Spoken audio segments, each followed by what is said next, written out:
Station is controversial and may be offensive to some audiences. Viewer discretion is advised. Hi, my name is Josh, and this is a fish. And in just a few minutes, I'm going to show you how this fish will help you get laid. And it'll do it without teaching you cheesy pickup lines that don't work, without letting you spend a dime on dinners and drinks, and without anyone ever noticing you're using his techniques on them. But first, I gotta warn you, I've taught this technique you're about to learn to over 110,000 guys just like you, who live in over 30 countries around the world, and it's going to make hot women stare at you and uncontrollably chase you. But to be fair to the other 100,000 plus guys who've shoved money in my pockets to teach them this technique already, I'm only going to be able to leave this video up for 24 hours. So this is literally the only chance you'll get to see this video all the way through. And if you actually think you have something better to do than learn this technique, then you're either gay, not that there's anything wrong with that if you are, or you're so old you piss dust. If you consider yourself an above average or even typical guy, stick around, this is totally for you. And if you watch until the end of the webinar, I'm going to give you the system that is literally step by step and is proven to create sexual intrigue that is so compelling and so powerful that almost any girl you use it on will find their panties around their knees, soaked to the max before she can even say, "My name is." Listen, I've pulled this off so many times, I've lost count. It even works if she thinks you're unattractive. In fact, if you follow my step-by-step method to the letter, it's literally out of her control. She has to respond. Wouldn't that be a secret you'd love to know? Well, this is a fact. All women go through the same exact process every time they decide to sleep with a guy. And trust me, you've never seen anything like this before, so make sure you watch this video to the very end. But first, I'm going to tell you a sex story. Yeah, I know most guys would tell you all about their different media appearances they've done, all the books they've authored, blah, blah. And yeah, I could bore you with that crap. I have a credentialed resume that would make the biggest player you know run home to his mama.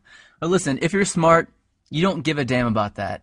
And I bet you don't. You probably just want the juice, the secret sauce, and I'm going to get to that in just a few seconds, right after my sex story. Deal?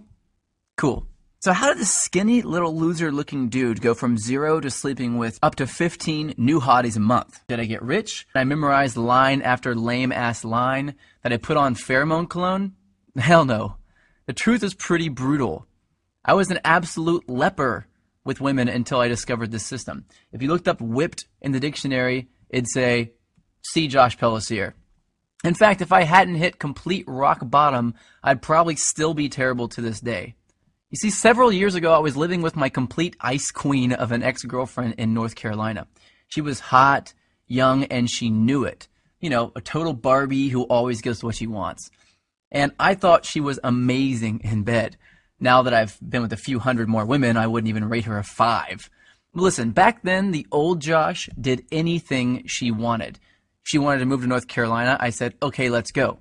She wanted to keep in touch with her ex-boyfriend. I told her, it's okay, I understand. She wanted me to pay for the apartment. I didn't want to look like a deadbeat, so I said, I'll work 2 jobs, no problem.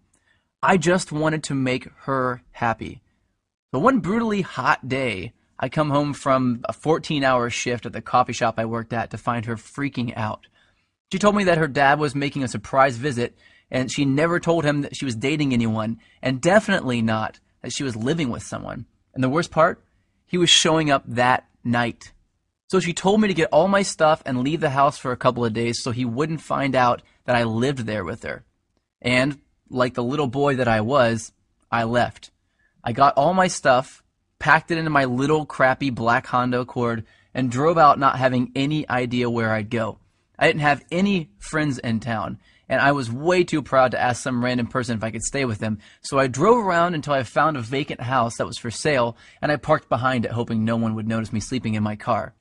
It wouldn't have been too bad, really, but I had to do it for 3 days in a row, and on the 3rd day, something happened and I snapped. See, I had to sleep with my windows open because it was way too hot to close them.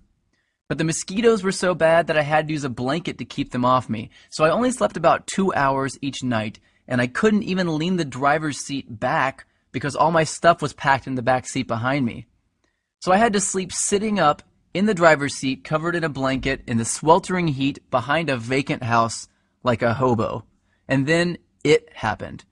I was half asleep and I hear, "Freeze, put your hands where I can see them." I freak out, of course. So in a daze, I put my hands out the window and a swarm of police officers jog over to my car with their guns out and aim at my window. Apparently, the neighbor had seen a strange car parked behind the vacant lot and called the police.